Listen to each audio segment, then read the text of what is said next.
And so this is Answering Kritiks 101 with a little bit of advanced things for ways you would answer critiques if you hit them in like outrounds of a tournament. The projector still isn't working. No, it is. It is? Yes. We're fancy here, just give us some time. Okay, there it is. How do I start the slideshow? Yeah, I had a quick question. Yeah, go for it. So this morning we learned that methodology is like the paradigm that like informs our worldview. Mm-hmm. But I just always thought methodology was like the action that took place. Like it would be like the plan. And then we also learned that ontology is the action that took place. And I thought that ontology is like the study of social reality. Yeah, so, and there are different people from different branches of critical theory that have different definitions, but onto, which is short for ontology, is the study of being, how we exist in the world and how we interact with our world. Epistemology is the study of knowledge, how we come to know things, and how power relations influence how we know. And methodology, I would categorize as the way that we think about things. The paradigm that we use.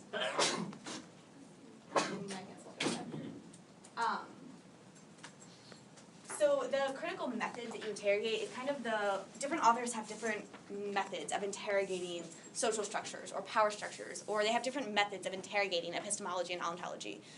And so the method is how you rethink, how you engage with the material that is different from the way that traditional in a debate round at least, than from the way that a traditional policymaker would engage with those things. Does that may help at all? Yeah. Okay, we're going to talk about the difference between actions and methods and critiques in a minute. That's a part of the lecture. Okay, so this is Answering Kritiks 101. For the new people in the room, how familiar do you think that you are with critiques on a scale of 1 to 5? You can hold up fingers. That's a claw. That's not a hand. Okay, any questions, feel free to stop the lecture and ask. We will answer them. So, Answering Kritiks 101, I'm Megan Gaffney. I debate for the University of Oregon, and I really like critiques. The first thing, that you need to know about critiques is that they really aren't as complicated as people assume that they are.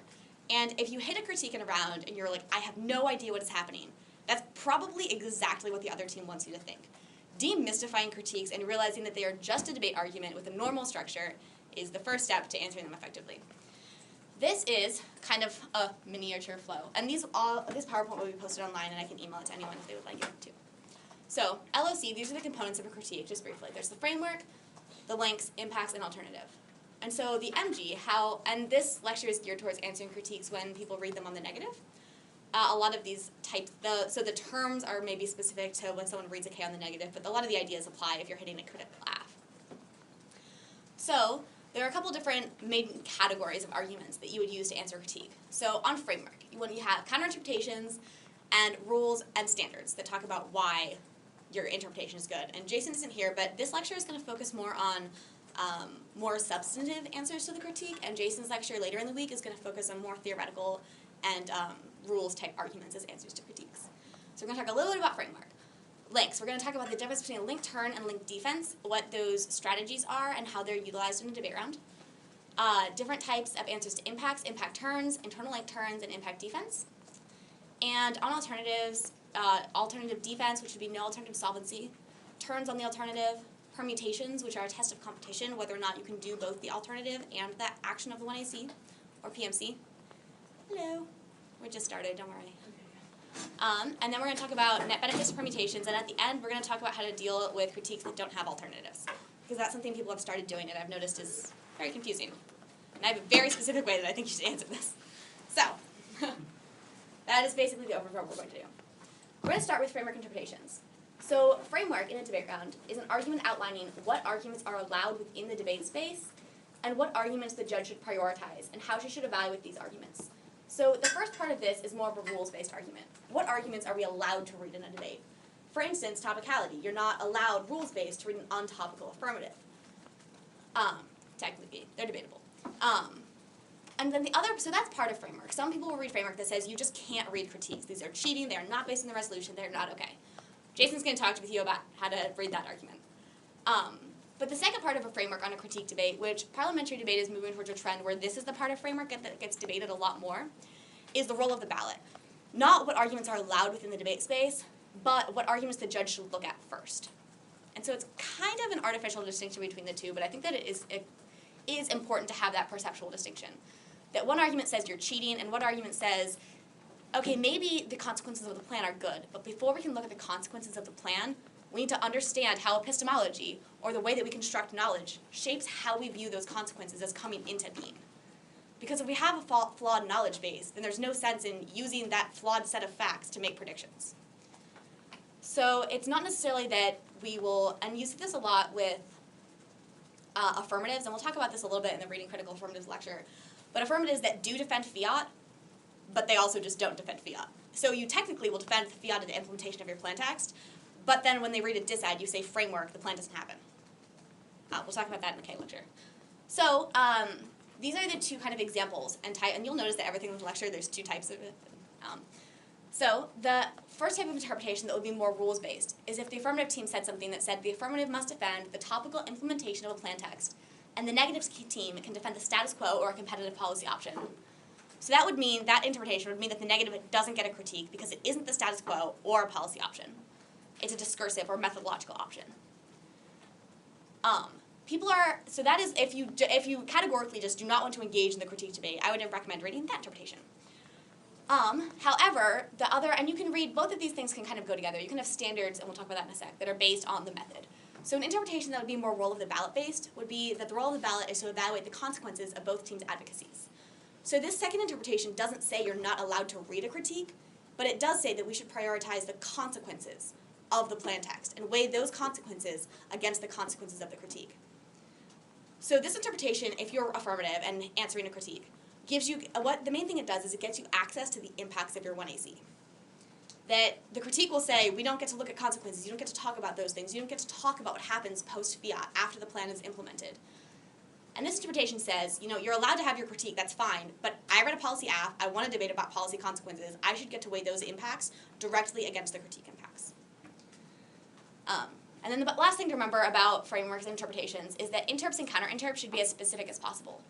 A lot of times you'll hear, and this is more specific to running critiques, but interps that say the role of the ballot is to evaluate discursive justifications. And as we just talked about, that's very, very broad. Evaluating methodology first is very broad. There are multiple types of critiques and types of arguments that fit into that. So for instance, running we should evaluate epistemology first.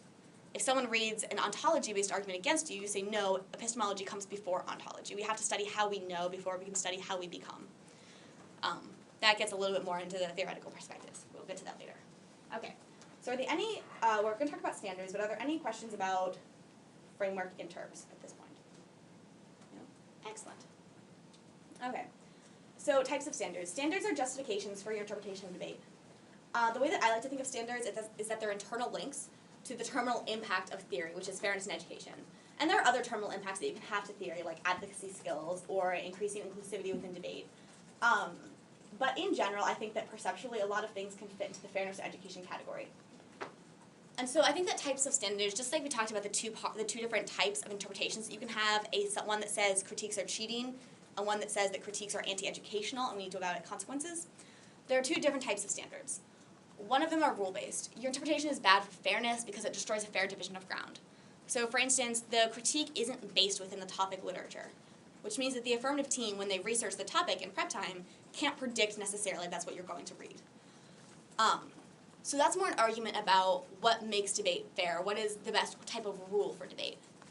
But you can also have standards that are method-based, and I like, especially when I'm answering critiques, to read a lot of method-based standards. My two favorite ones are deliberative democracy, that talking about policymaking allows us to understand the democratic process and use it as an avenue to extend our social movements into that sphere, which creates real political change and real change in people's lives.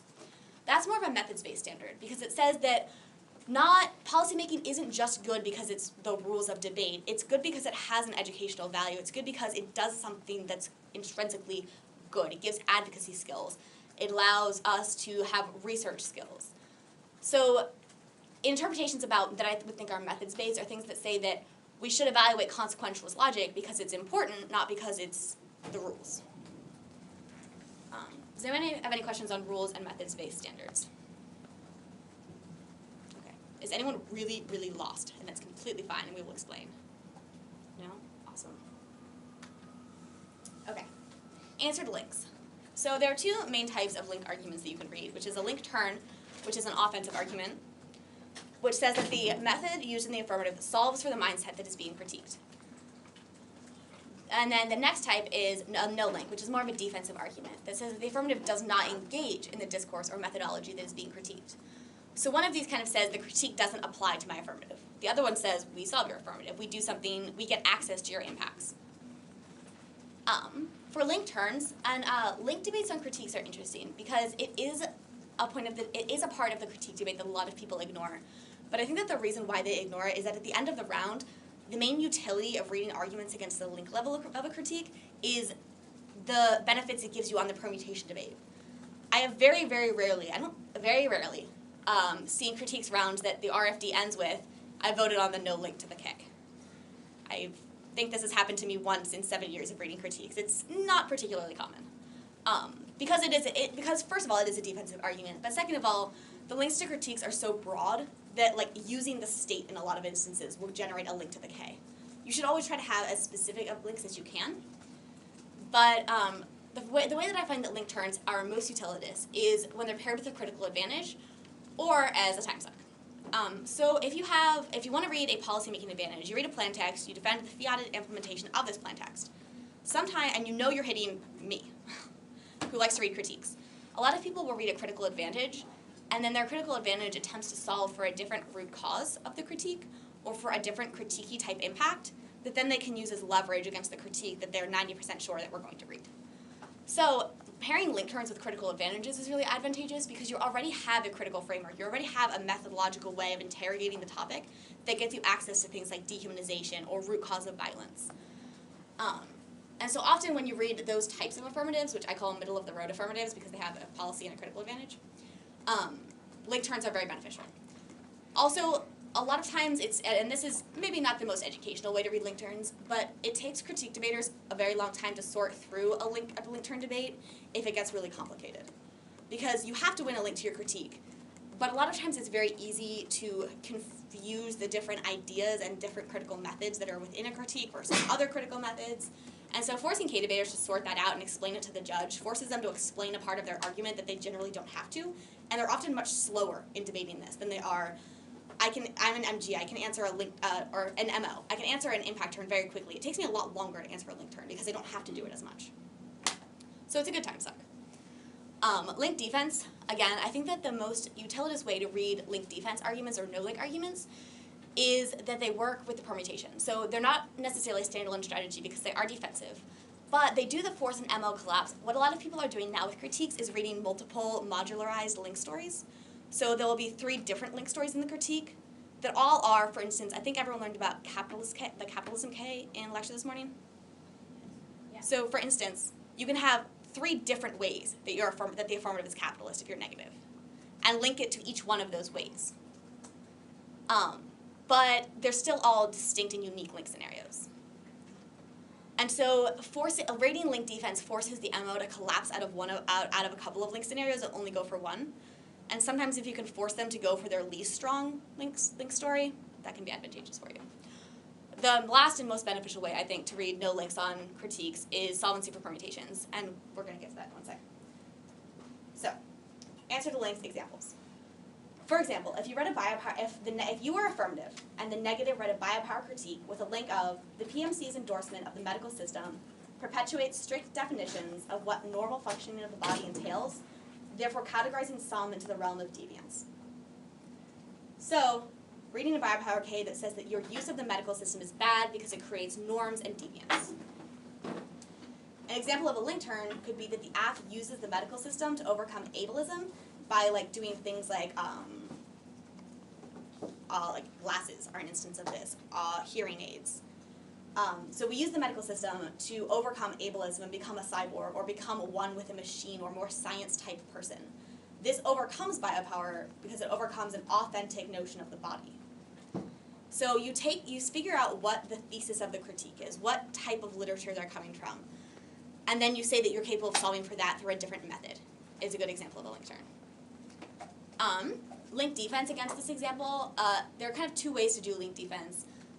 In some instances, one is stronger than the other. But That the PMC does not endorse the medical system would be one instance. If you read an app that was like some sort of funding or some sort of tax thing, and they assumed the taxes went to healthcare and they didn't, you could read the PMC doesn't endorse the medical system. No link. Yes? Can I just make a point about this? Yes. So, one thing to keep in mind too when you are negative especially is that one way to deal with link turns is to sort of synthesize your answer to the link turn with a re-articulation of your link argument and a recharacterization of their link turn argument as not being responsive to your original link argument. To use this example, if I was the negative and had read this biopower K, I think the easy way to do this is to characterize the link turn as a parallel link turn dealing with one instance of deconstructing ableism that's not ultimately responsive to our way in which the affirmative draws a distinction between the normal and the pathological, right? And that's a way of re-articulating a link argument and at the same time answering the link turn. I think a lot of people see those two things as distinct from one another, and they basically spend twice as much time making the same argument twice. And I think that if you're negative, try to synthesize your answer to the link turn with a re-articulation of your original link argument, because it'll make the debate a lot cleaner for you and cleaner for the judge. Awesome. Yeah. We're going to talk about parallel impact turns later. That also applies very well to links. So if you're doing link defense, one instance would be we don't endorse the thing that the negative says is biopolitical or the thing that the negative team says is capitalist. Another one would be trying, and this one's a little bit harder to prove sometimes, the medical system is not biopolitical, or our government is not capitalist, or like corporations aren't capitalist. You could try that. I'm not sure it would work very well. So different ways, and figuring out specifically which part of the link you're contradicting will help you frame the debate in the PMR against a critique. So what specifically do you do that does not link into the K? So those are some examples of link answer arguments. Does anyone have any questions on links? Impacts. This is where the slides get color-coded. Okay, so again, just like with links, there's impact defense and impact turns. Turns are offensive, defense is defensive. So impact defense on a critique would say that the critique is incapable of solving for the impacts. And there are two main categories I think impact defense falls into. And it's useful, I think, to understand these categories, not because they really get talked about in debates or this isn't really like jargon that's commonly used in parley, but because if you're the MG trying to answer a K and you only have time for two pieces of impact defense, you should make sure to have one from both categories because they have the negative has to answer them differently. So the first type of impact defense is inevitability. If you hit a biopower K, you can say that biopower is inevitable. So there's no way that the negative team is ever going to be able to solve for the impacts to their critique. There's no way they're ever going to be able to overcome the impacts because they're just inevitably going to exist. They will always be there. And so if biopower is inevitable, then if the affirmative is biopolitical, it really doesn't matter because you can't solve biopower anyways. They're not doing anything worse than what the status quo is. Inevitability arguments are generally pretty persuasive against critiques because the alternative is generally a weak part of the critique, and trying to prove that the alternative overcomes something that is inevitable is very difficult. Also, things like the state is inevitable. If a lot of critiques use the state as one of their links, even if it is like a biopower K or a cap K. So saying that the state is inevitable, everything's going to link to the state. It's inevitably going to happen, which means that its defense, the negative team does not get access to that impact. So inevitability is one type of impact defense. The next type is no internal link. So, and this one gets a little bit more complicated, but not very much. So in the instance of a capitalism critique, a no internal link defense argument could say that capitalism's objectification of the workers. So objectification of the workers is the internal link to the terminal impact of a cap K, which is dehumanization. But the way you get to dehumanization in through capitalism is because of objectification of workers. There are a couple of different objectification theories in Caplet, but we'll go with this one for now. So capitalism objectifies workers, internal link, does not cause dehumanization, which would be the critique's terminal impact. So taking out the link between their internal link and their impact is a way of reading impact defense. And sometimes that's easier than just saying capitalism isn't dehumanizing, because if you look at the impact story of a critique as a whole, it sometimes seems more persuasive than if you break it down into its parts. So reading no internal links or internal link defense is a good way to generate defense against a critique without having to deal with like the grand narrative of the critique, because critiques are often very powerful because of their narrative, because of the story that they tell. So breaking it up is very effective in answering them. So the next type of answers to impacts are impact turns.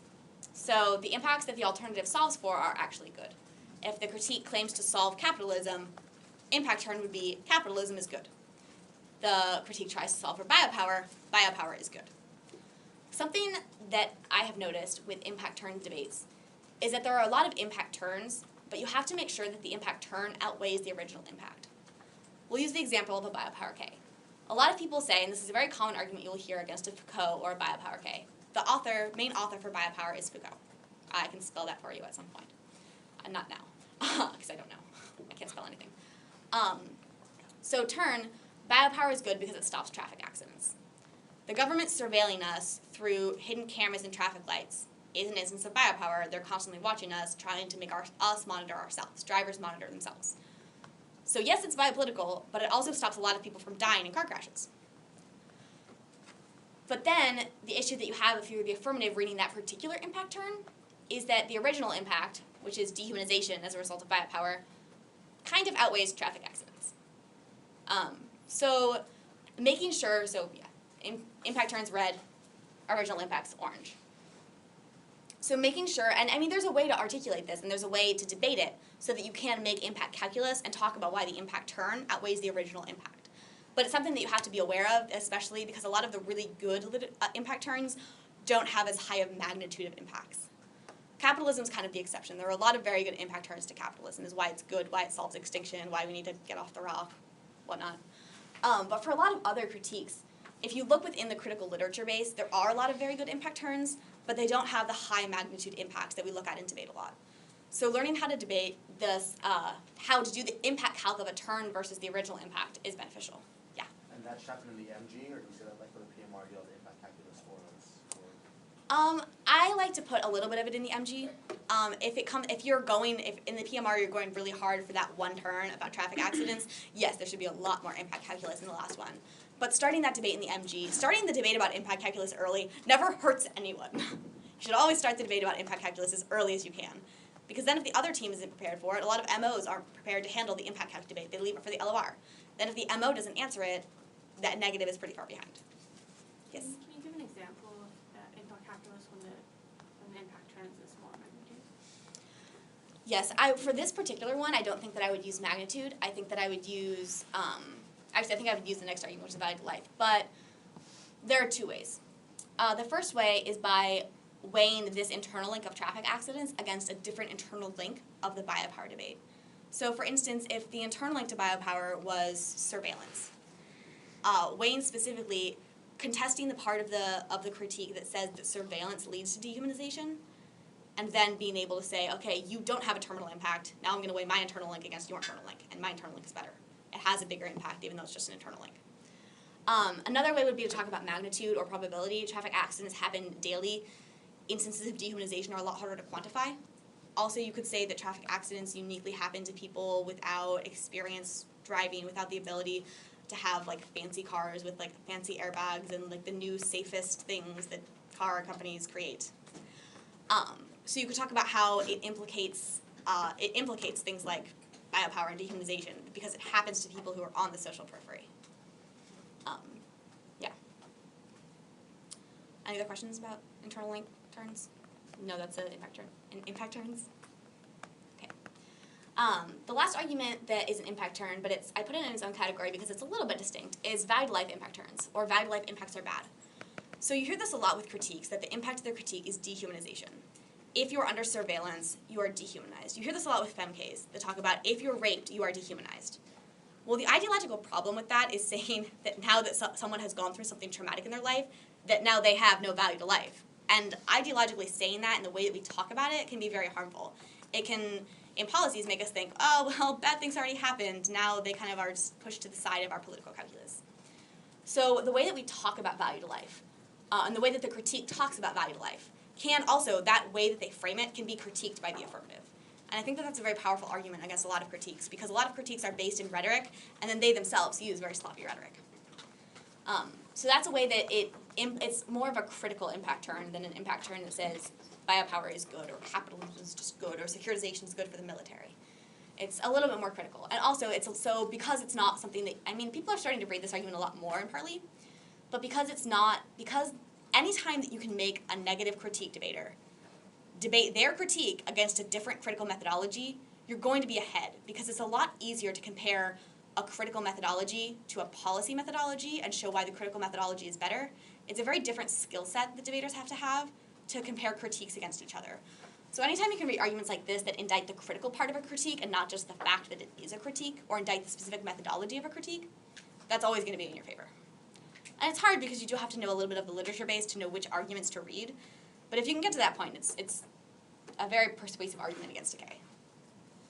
Okay. Are there any arguments on impacts before we move to alternatives? Yes?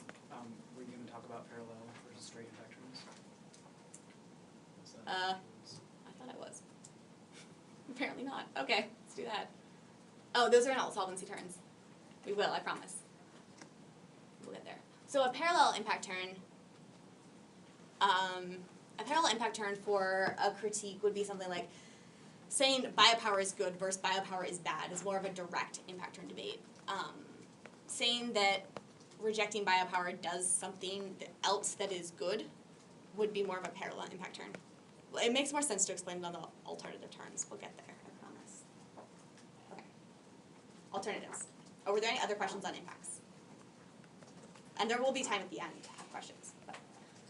So, alternatives. No alternative solvency, an explanation of what that looks like. So, if you're countering an alternative solvency, reading defense against it, you're saying that the critique is incapable of solving for the impacts that they claim to solve for. Again, with critiques, because they are, if you just group them all together, they're so large and confusing and narrative persuasively based, I like to break alternatives into 3 different parts. And we'll use a cap K as an example. So the alternative has to do a couple of different things. It doesn't just solve in an abstract sense. It has to solve for a couple key components.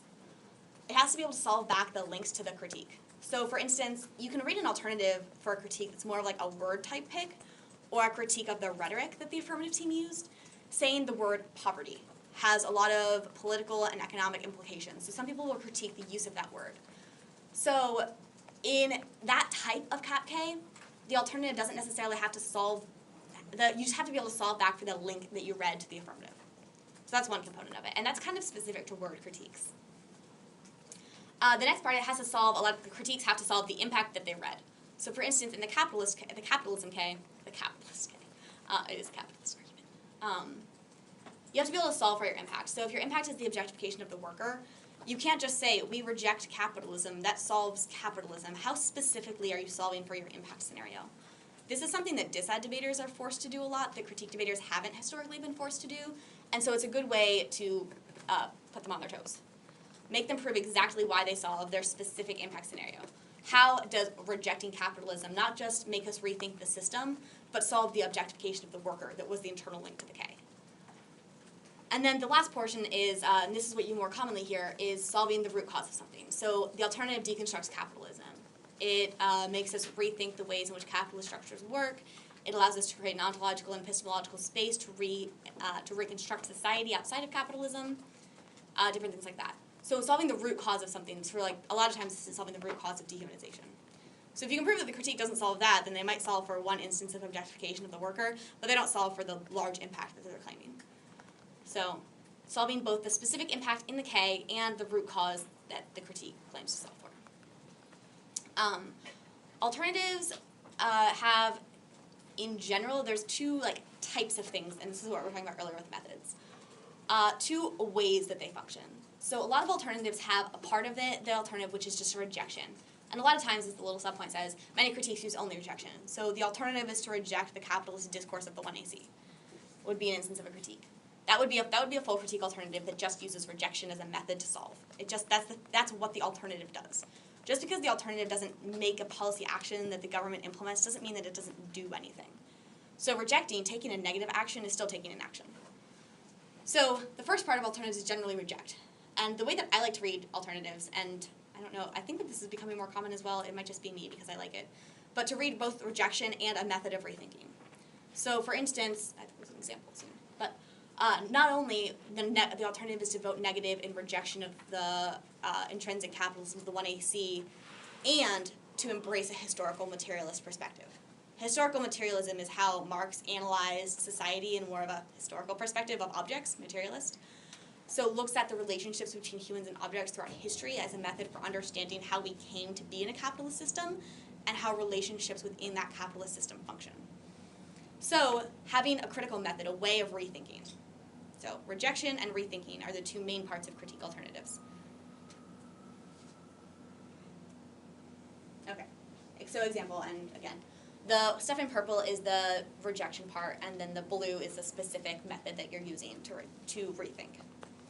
So an example alt would be vote negative to reject the objectification of the worker and instead endorse a historical materialist perspective. So alt solvency arguments, and so again, these are, if you're going to read two alt solvency arguments, make sure you read them from two different categories because it's harder for the negative to answer. So the first category is more of a general rejection type arguments fail. They can be run against most critiques because most critiques do use some sort of rejection. So the generic ones that you hear are no spillover, you don't affect the political realm because you stay isolated to the space of academia. Rejection lacks specificity of what specifically you're indicting, which means that the movement can't move forward beyond your specific act of rejection, would be another no solvency argument. A lot of these are based in spillover, that there's no effect of the alternative outside of the debate round. So, arguments about the generic first part, which is a rejection of. So, indicts of rejection as solving. And then also reading specific solvency indicts against the method of rethinking that the K uses. So, for instance, not just why rejection would fail or why discourse fails, but why specifically is historical materialism bad? It can be bad for different reasons. One way is that it's not intersectional at all. It only looks at economic and class relations. It does not look at issues of sexuality, issues of gender, issues of race, issues of ethnicity, issues of religion. So it's a very small scope. So that could be an indictment of the alternative, that you can't evaluate all of society by only using one lens. It has to be ocular-centric. Another thing, U.S. off the planet, I think, did you guys talk about Churchill? Oh, I thought you were talking about that. U.S. off the planet is the alternative to Churchill, who says we should give back the land to native people. He calls them the first people. So one of his alternatives is to put everyone in the United States on a rocket and shoot them into space. It's kind of ironic. It's the impossibility of the alternative is where the alternative gets its solvency. But so if you hit that K, indicting specifically why rating an impossible alternative doesn't shift the way we think about things, rating impossibility arguments doesn't solve, would be a good answer against that specific K. So, can everyone see why indicting the very specific method that the critique uses is beneficial? Okay. Alt turns. Finally, we got to parallel turns. I promised we'd get here. Okay. Again, the alternative turn, just like the impact turn, has to outweigh the impact of the critique.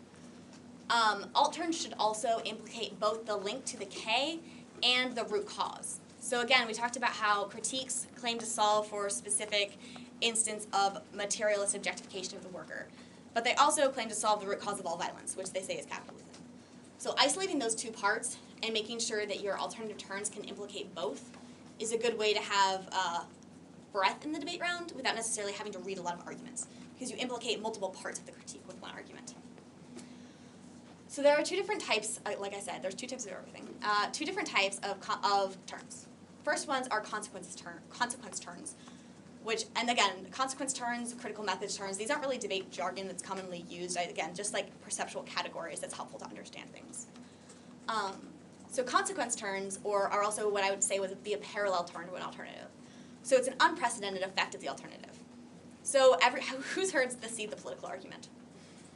Everyone, right? It's one of the most common critiques of alternatives. I would put see the political into a consequence turns category because it doesn't indict the method that the critique uses.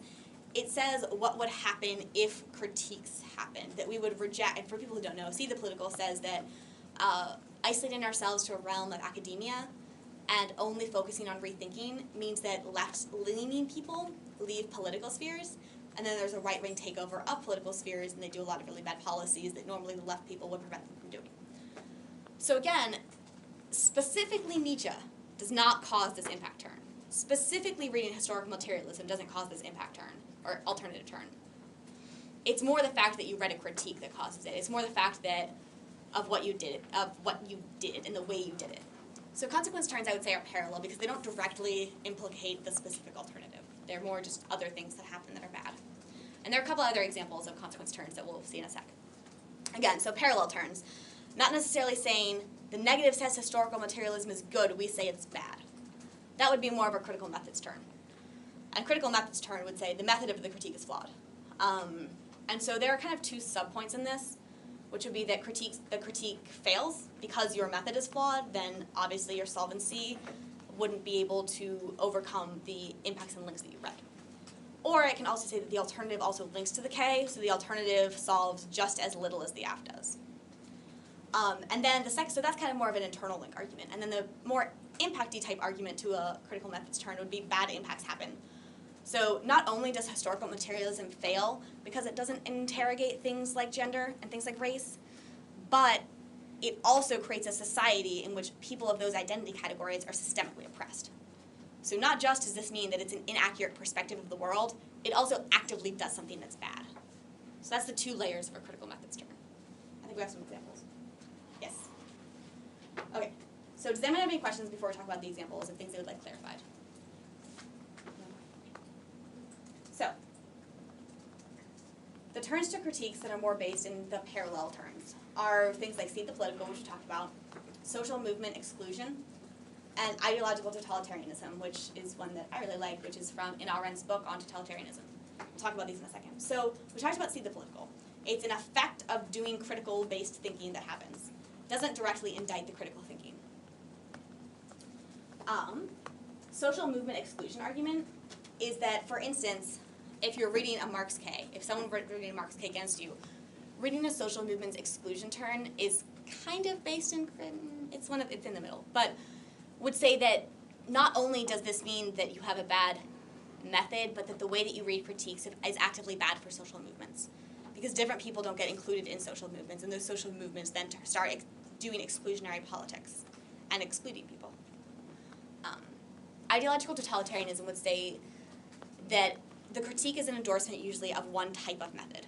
So saying that there's only one correct type of method or discourse or way to think about the world, how is that better than the affirmative that also excludes things? So that when we have one idea, and this is often read against the Heidegger critique, which is funny because Arendt dated Heidegger, but Dated I find it loosely funny. defined. What? Dated loosely defined. Yeah, we'll get into that. But that having one way of thinking about the world, one way of the problem with critiques is that they do say that one way of rethinking is correct.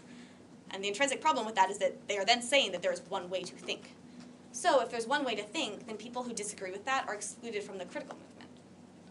So, but then again, these are specific, and I put them in terms to generic critiques because they will apply to most critiques, even though they can also, you can put specific analysis to apply them to a specific alternative.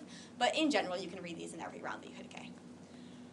The next part would be turns to specific alternative methods, which is turns to specific critiques. So two critiques I like to read specific alternative turns to are psychoanalysis and Nietzsche. For instance, a turn to psychoanalysis would say that psychoanalysis is exclusionary because it assumes the male body is universal. This would more apply to a Freudian critique than to a more later psychoanalyst, because they do start to reinterrogate the Oedipus complex. But yes, so it's a specific reason why psychoanalysis would be bad, not just why critiques are bad. One for Nietzsche that I like, an example, would be Nietzsche's philosophies cause cultural homogenization because his philosophies are written from the epistemic standpoint of the intellectual elite and only takes into account the experiences of the elite. So not only does this assume a universal subject that we're talking about the life of, it also actively excludes people from engaging in that conversation, and people don't get talked about who do live on the social periphery, which is one reason I don't like Nietzsche, of many. There are an infinite number of specific alternative method turns that you can read. A lot of times the best places to find these are in journal articles that specifically talk about the philosophers that a lot of critiques are based off of. It's something that you kind of have to read the literature base of critiques in order to figure out which specific ones will work, but you can also hear them in debate rounds and say, oh, I like that one, and then steal it from someone. Yes, so turns to specific alternative methods are helpful and beneficial. Anyone have any questions, I think? Yeah. Anyone have any questions about alternatives? Or how to answer them, or what they are? Permutations. There are a couple main questions that come up, and you're going to get a lecture specifically on permutations and what a permutation is. A permutation is a test of mutual exclusivity. It's a test of whether or not a counterplan or a critique alternative, or in some cases a disad or a topicality interpretation, are mutually exclusive with the plan. Can both the plan and the counterplan happen at the same time? For instance, we're going to get to applying this to critiques very quickly. But if the plan was to send food to, I don't know, Syria, to send ammunition to Syria to support the rebels. That's the plan text. The negative team comes up and reads a plan that says we should also send military aid to the French fighters in Mali. Not really mutually exclusive. You can do both of those things. You might not have the money to, but usually you can do these two things. With critiques, it's a little bit different, because a critique will generally have a rejection of a method and a way of rethinking as their action. And a plan text has a fiated policy action, something that it does. So the question with mutual exclusivity and critiques, are our methods and actions mutually exclusive? There are authors that talk about this both ways. One of the I forgot to I'll put the author names in this before I put the PowerPoint. Oh god. There we go. I'll put the author names in this before I post it. One person that talks about this is I forgot what book it's from, but Butler has a card that talks about how we don't need epistemic consistency within movements that a lot of parley debaters have started reading. So for instance, we can understand that gender is constructed and that gender is a performance that we take on and off like a hat. But we can also have policies that are strategically essentialist, that say gender is a real thing, and we're going to alleviate oppression that happens to people who don't fit into binary gender categories. So can you do both of those things? Are methods and actions mutually exclusive? Can the action of the plan text happen in a world where, can the action of, what's something that's capitalist? Can the action of funding education systems happen while we critique capitalism? And so the way that this comes into play, and so this is why links need to be very specific, and this is why answering the link level of the debate will help you on the permutation. Because if you can't link the critique to the specific action that the 1AC takes, then no, the method and action wouldn't be mutually exclusive, which is why you really have to link it to the action and the specific method that the 1AC uses. So this comes into play in two different ways: severance permutations and intrinsic perms, which again you will talk about with Nick Robinson a little bit later. But severance perms, a lot of times, if your plan text says we should send military aid to the Syrian rebels, the alternative will say we should reject capitalism. So there's nothing specifically in the plan text that says we endorse capitalism, but it's kind of an intrinsic part of U.S. government policies. It's ingrained, and a lot of times the logic that the affirmative uses will be based in a capitalist understanding of the world. And so oftentimes you'll hear a permutation that says, well, we should do the plan and reject capitalism. So the question is that even though the method or embracing capitalism wasn't specifically in the affirmative plan text, can they sever out of it? Can they abandon the method that they use? Because they really are just defending the text. That's a question with severance permutations. In terms of permutations are when you do things that are not in the affirmative plan text or the counterplan or the critique alternative. So a good example of intrinsic perms would be the 1AC sends military aid to Syria, the counterplan increases funding for U.S. education systems, and the permutation increases funding for Syrian education systems. It's not in either the plan or the counterplan. It's something new that the MG brought to the debate. I think that's all I have to say about intrinsic perms. So those are the two ways that permutations can be theoretically illegitimate. We're going to talk about how to make perms not theoretically illegitimate. One beneficial way to create, and there are multiple ways to debate permutations and to conceptualize them, but one that's very helpful, especially in where parley debate is going right now on the national circuit, is to conceptualize the permutations as a debate about disadvantages to the permutation versus net benefits to the permutation. So the permutation isn't technically an advocacy. The affirmative doesn't advocate the permutation. It's a test of competition. It tests whether or not the 1AC and the critique can happen at the same time. But is doing both beneficial is also a question, because maybe you can reject capitalism and pass a capitalist plan text. You're just not going to be rejecting capitalism very well. So is the risk that you don't fully embrace the movement of the critique worth solving for extinction, which the affirmative claims is an impact? So net benefits to permutations are advantages to doing the permutation that wouldn't happen, good things that would become of doing both instead of just one alone. So oftentimes the best net benefit to a permutation is your case. A lot of times cases will claim to solve for extinction or starvation or other things that are bad in the world. So using the case as a net benefit, saying we can do the case and critique capitalism, there might be like this one part of capitalism that we don't critically interrogate, but the fact that we prevent extinction is worth sacrificing that small part of capitalism that isn't interrogated. So using the case as a net benefit is always good. But another thing to do is that you can also try to generate external net benefits to the permutation that aren't necessarily based in the 1AC. So combining coalitions would be a good instance of this. Combining a policymaking 1AC with a critical alternative could create coalitions between academics and policymakers, that then those relationships foster new ideas and have a critical mass when they try to advocate for policies. There are more people now that support something, so more people, more power. So coalitions might be an interesting net benefit to a permutation because it's external, because it's something, the case still happens, so the case is still a net benefit, but an external net benefit would be a benefit of combining the two together. Anyone have any questions on that so far? We're running out of time. Okay. Some examples of permutations would be do the affirmative and null and all non-mutually exclusive parts of the alternative, and do the AF and the alt in all other instances are ones that you hear a lot. These will be on, and these are some possible arguments. We're going to go to the next one because we don't have a lot of time. Okay. So answering critiques, there are different theoretical arguments that you can make against critiques, reasons why critiques should be just rejected on face. Jason's going to talk to you more about these, but a couple of them just to mention are specifically if you're reading conditional strategies, if you would like to read a critique and a counterplan, there are some persuasive arguments that rejecting capitalism or rejecting biopower or rejecting racism conditionally, as long as nothing better comes along, is really bad. It teaches us not to be responsible and not to take these issues seriously. So that can be specific to a conditionality debate, but it can also be a performative contradiction, which is the next one. That is, and a performative contradiction is generally a reason why the critique doesn't solve, not a reason to reject the team. Argument irresponsibility might be a reason why the negative just loses, because they're perpetuating bad education. Performative contradiction would probably just say that you don't solve your critique, because you critique the idea of extinction as being consequentialist and based in fear politics. But you also read a disad that impacts that to extinction. So reading a disad that the impact is economic collapse leads to extinction, and a critique that critiques the notion of extinction, not very compatible. There are ways to get around that, and there are definitely ways that you can read both, but it's a theory argument that people will make against you. Another theory type argument against critiques would be alternative vagueness.